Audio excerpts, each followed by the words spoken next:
All right, welcome Facebook. We're going live right here from Fort Worth, Texas.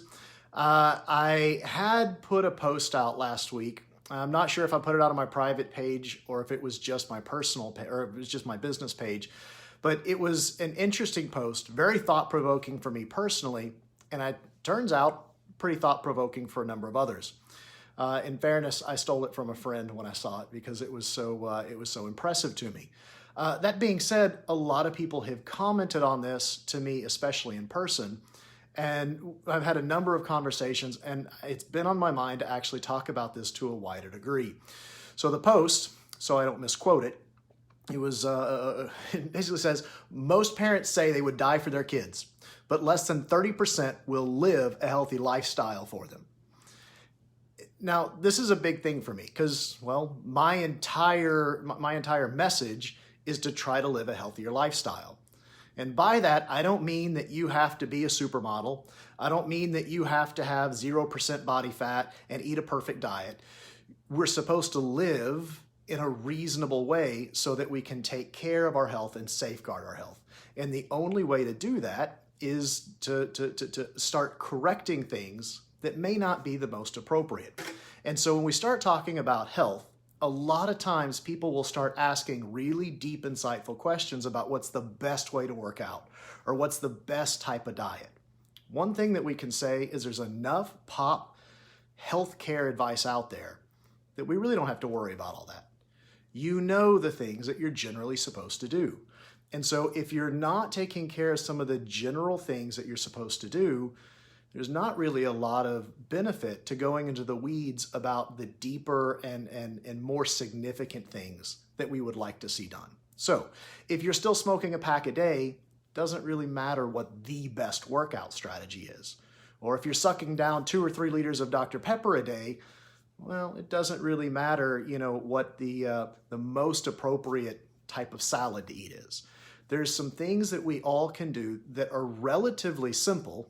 I mean, it may not be simple at the beginning, but they're relatively simple that if we change one thing at a time, all of a sudden we can look back and see how far we've come.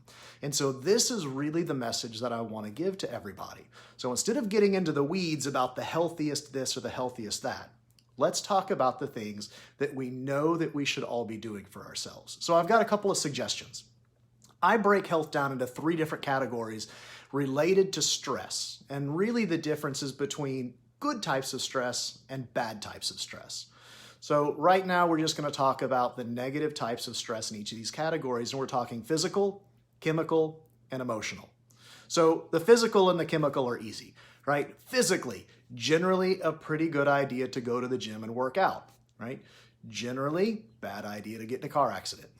Right? So are we doing things for ourselves physically that are building ourselves up, or are we doing things that are more negative that are tearing ourselves down? Same thing chemically, right? What are we doing chemically? What are we putting into our body? Are we smoking? Are we around large amounts of industrialized chemicals all the time? Are we eating things that aren't so great for us, or maybe avoiding eating those things that really are good for us? What are our body requirements from a chemical perspective? Emotionally, this is a little bit more tricky to talk about because there's no black and white line of good or bad. It really all depends on how your coping mechanisms are able to deal with any particular type of stress issue at the time to determine whether that's something that builds you up or tears you down.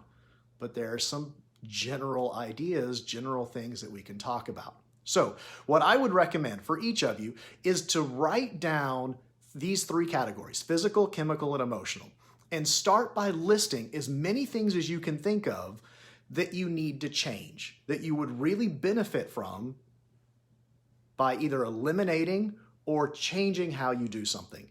And now you're probably going to think right off the bat the biggest ones, right? One of the biggest things that most people talk about physically, lose weight. Okay, great.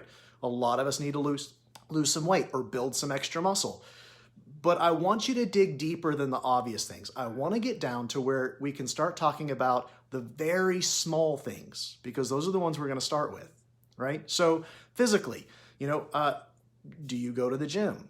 Do you work out? Doesn't have to be in the gym. Do you go for a walk on a regular basis? What are you doing physically? Do you sit for long periods of the day?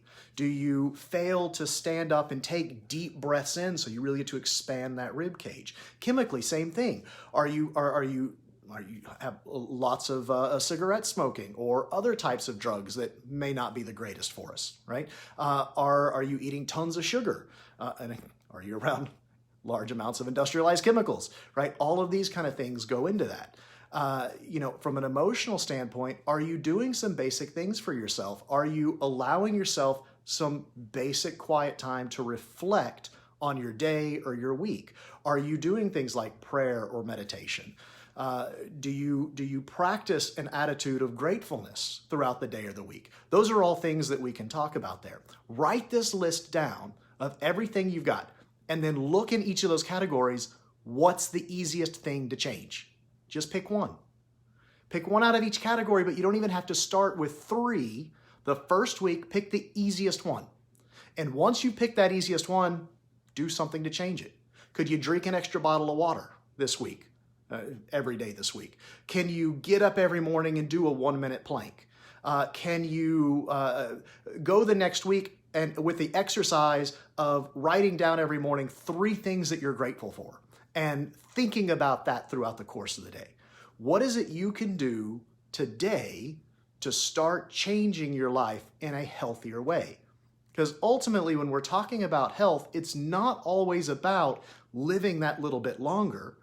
All day long, I do consultations with people that talk about they want more energy so they can enjoy their family, so they can be with their kids, they can go out to the park and feel like they have the capacity to go throw the ball around. They want to be with their loved ones.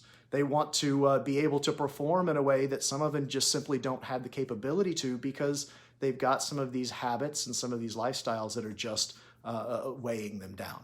So that's my tip for you. Let's start off easy. We do week 1, we do week 2, and we'll take the easiest first, and then the next, and then the next, and the next. And then all of a sudden, well, my gimbal just went down. However, you take the easiest first, and then we'll take the hardest next, and the next, and the next, until, well, you look back and you can't believe the difference between where you were today versus where you are a month or 6 months or hell, even a year from now. All right, give that a shot. If you have any questions or you do want any advice, reach out to me, send me a message. I'd love to talk to you about your particular health goals, but do enjoy yourself. Do try to live a healthier lifestyle. Have a wonderful afternoon and stay safe out there with all this craziness going on.